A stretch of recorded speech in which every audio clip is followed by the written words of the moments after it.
হরে কৃষ্ণ বন্ধুরা, তো আমরা এখন চলে এসেছি আমাদের চতুরঙ্গ মঠে। এখানে রথযাত্রা যখন শুরু হয় দীর্ঘ 1 সপ্তাহ ধরে এখানে অনুষ্ঠান হয় রথযাত্রা উপলক্ষে, আর সেটা হয় আমাদের চতুরঙ্গ মঠে। তো এখানে আসতে গেলে তোমাদেরকে প্রথমে সিরিসেনে ঢুকলাম, সিরিসেনে ঢুকে বিগ বাজারের দিকে ডিএমসি মোড় ধরে একদম সোজা আসতে হবে। ডিএমসি মোড়ের রাস্তা ধরে সোজা এলে আর একটু আশেপাশে কাউকে জিজ্ঞাসা করে নেবে, তাহলেই তোমরা এই চতুরঙ্গ এখানে পৌঁছে যাবে। তোমাদেরকে দেখাচ্ছি এই যে ভিউটা, এবারে আমরা ব্যাক ক্যামেরা করে তোমাদেরকে পুরোটা দেখাবো। তো তার আগে আরেকটা কথা বলতে চাই যে এই ছেলেটাকে দেখতে পাচ্ছ, একে ইগনোর করবে, যদি কিছু বলে তো ইগনোর করবে। শ্রী শ্রী জগন্নাথ রথযাত্রা 2022।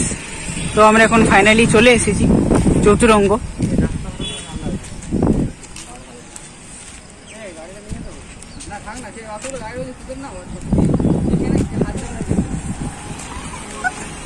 আর বাইরে একটা মানে বাইরের লোকেশনটাতে, ওটা ভেতরে আছে, ভেতরে ঠাকুরেরই সব রয়েছে। ইস্কনের গীতা পাওয়া যাচ্ছে, আরো যাবতীয় স্টল বসেছে, খাবার দোকান বসেছে, সব একদম নিরামিষ আহার। আর বাইরে যেটা রয়েছে তোমরা দেখতে পাচ্ছ যে ছোট ছোট দোকানগুলো, এটা পুরো একটা ছোট মেলার মতন করে বসেছে। এখন দুপুরবেলা, তাই এখন সব বন্ধ রয়েছে। মেনলি এখানে আসা সেরকম কোনো প্ল্যানই ছিল না, তো মানে হঠাৎ করে এদিক থেকে ওদিক থেকে খোঁজ পেয়ে আমরা চলে এসেছিলাম।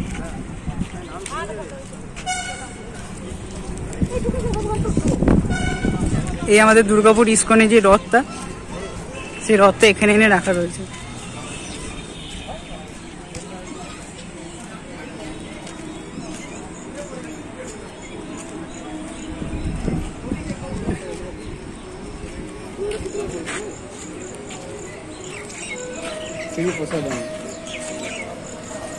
এই যে রথটা দেখতে পাচ্ছি, এই রথটা পুরো হচ্ছে পুরো পিতলের রথ, পুরোটাই পিতলের কারুকার্য দিয়ে করা।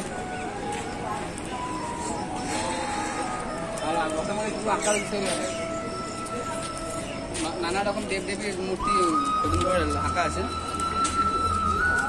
শ্রীকৃষ্ণের যেই বিভিন্ন অবতারগুলো ছিল, মৎস্য অবতার, ব্রাহ্মণ অবতার, শ্রীরাম অবতার, আর সেই কচ্ছপ অবতার, সেই অবতারগুলো সব এখানে কারুকার্য করে দেখানো হয়েছে। বেশ ভালো লাগছে দেখে।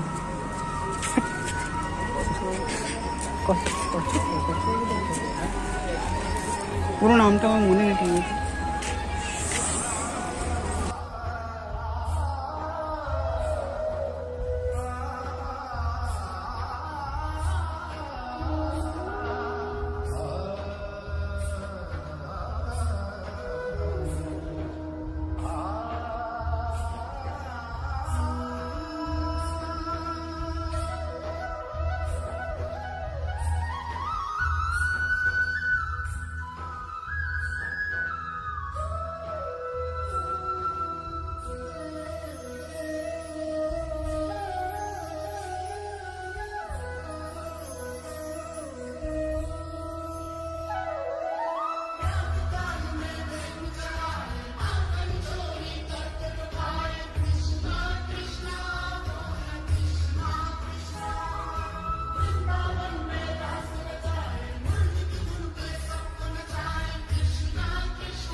তো এই চতুরঙ্গ মঠের এখানে যে মন্দিরটাতে আমরা এসেছি সেটা হচ্ছে গুন্ডিচা মন্দির, এটা যে ইস্কন দুর্গাপুর।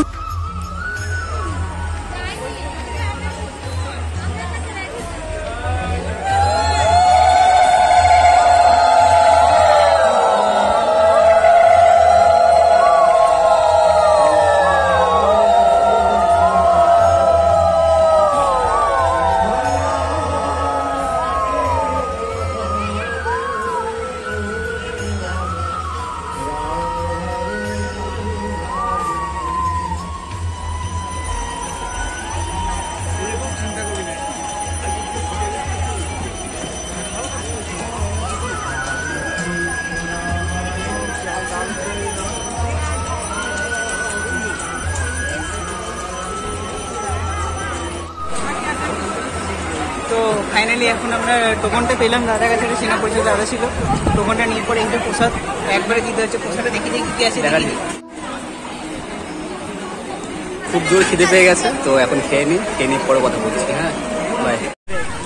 তো বন্ধুরা দেখতে পাচ্ছেন আমরা এখানে তিনজন বসে আছি। তো এইমাত্র একটু আগে একটা স্পেলিং হলো জিৎ, JIT মুখার্জি। মুখার্জি মানানটা দে আমাকে একবার।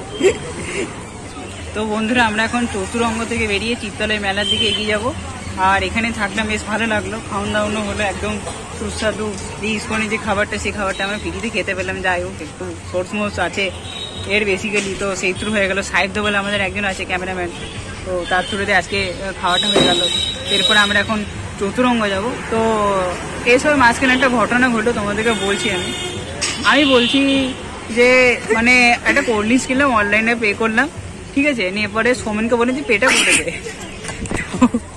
নো ব্রো, বলতে ঘটনাতেই বল, ঘটনাতেই বল। হ্যাঁ, একটা কোল্ড ড্রিঙ্কস দোকানে গেল আর কোল্ড ড্রিঙ্কস কিনলো। তারপরে বললো যে অনলাইন পেমেন্ট হবে। বললো হ্যাঁ অনলাইন পেমেন্ট হয়ে যাবে।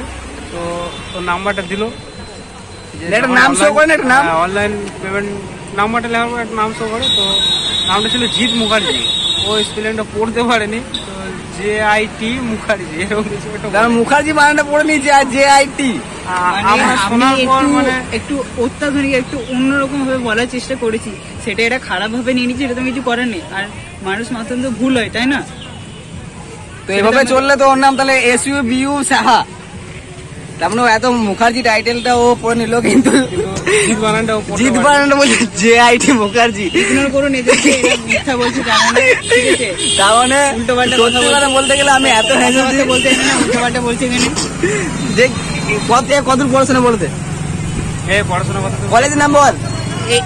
8 পাস। এখন 8 পাস, এখন 8 পাস।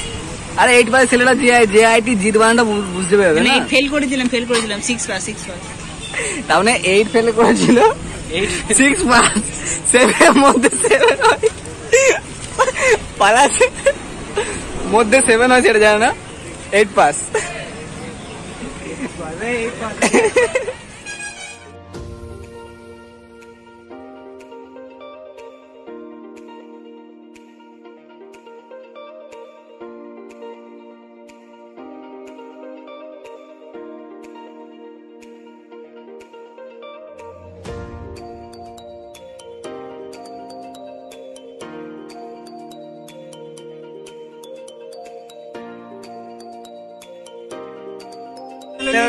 ফাইনালি আমরা এখন চিত্তালয়ের রথের মেলায়, আচ্ছা ও গাঁজা খেয়েছে, চিত্তালয়ের রথের মেলায় চলে এসেছি, ঠিক আছে। এটা হচ্ছে মেলাটা।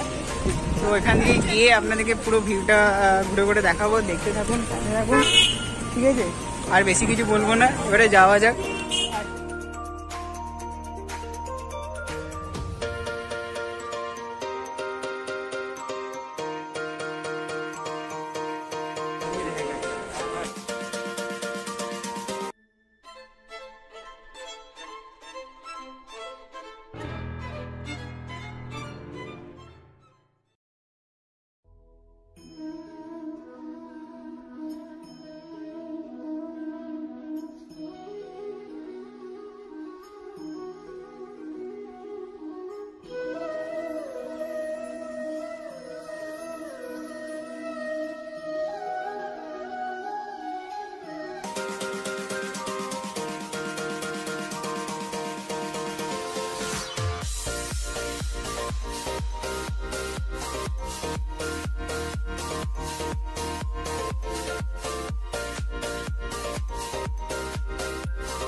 তো বন্ধুরা শেষমেশ মেলা ঘুরে আমাদের বন্ধ হলো। আর এতটা ভিড়, এত বড় মেলা, পুরোটা দেখে শেষ করতে পারলাম না। শেষমেশ বাড়ি ফিরে যাচ্ছি। পারলাম না, তুই পারলি না, পারলাম না, নিজে ঘুরতে পারছে না, নিয়ে পারলাম না।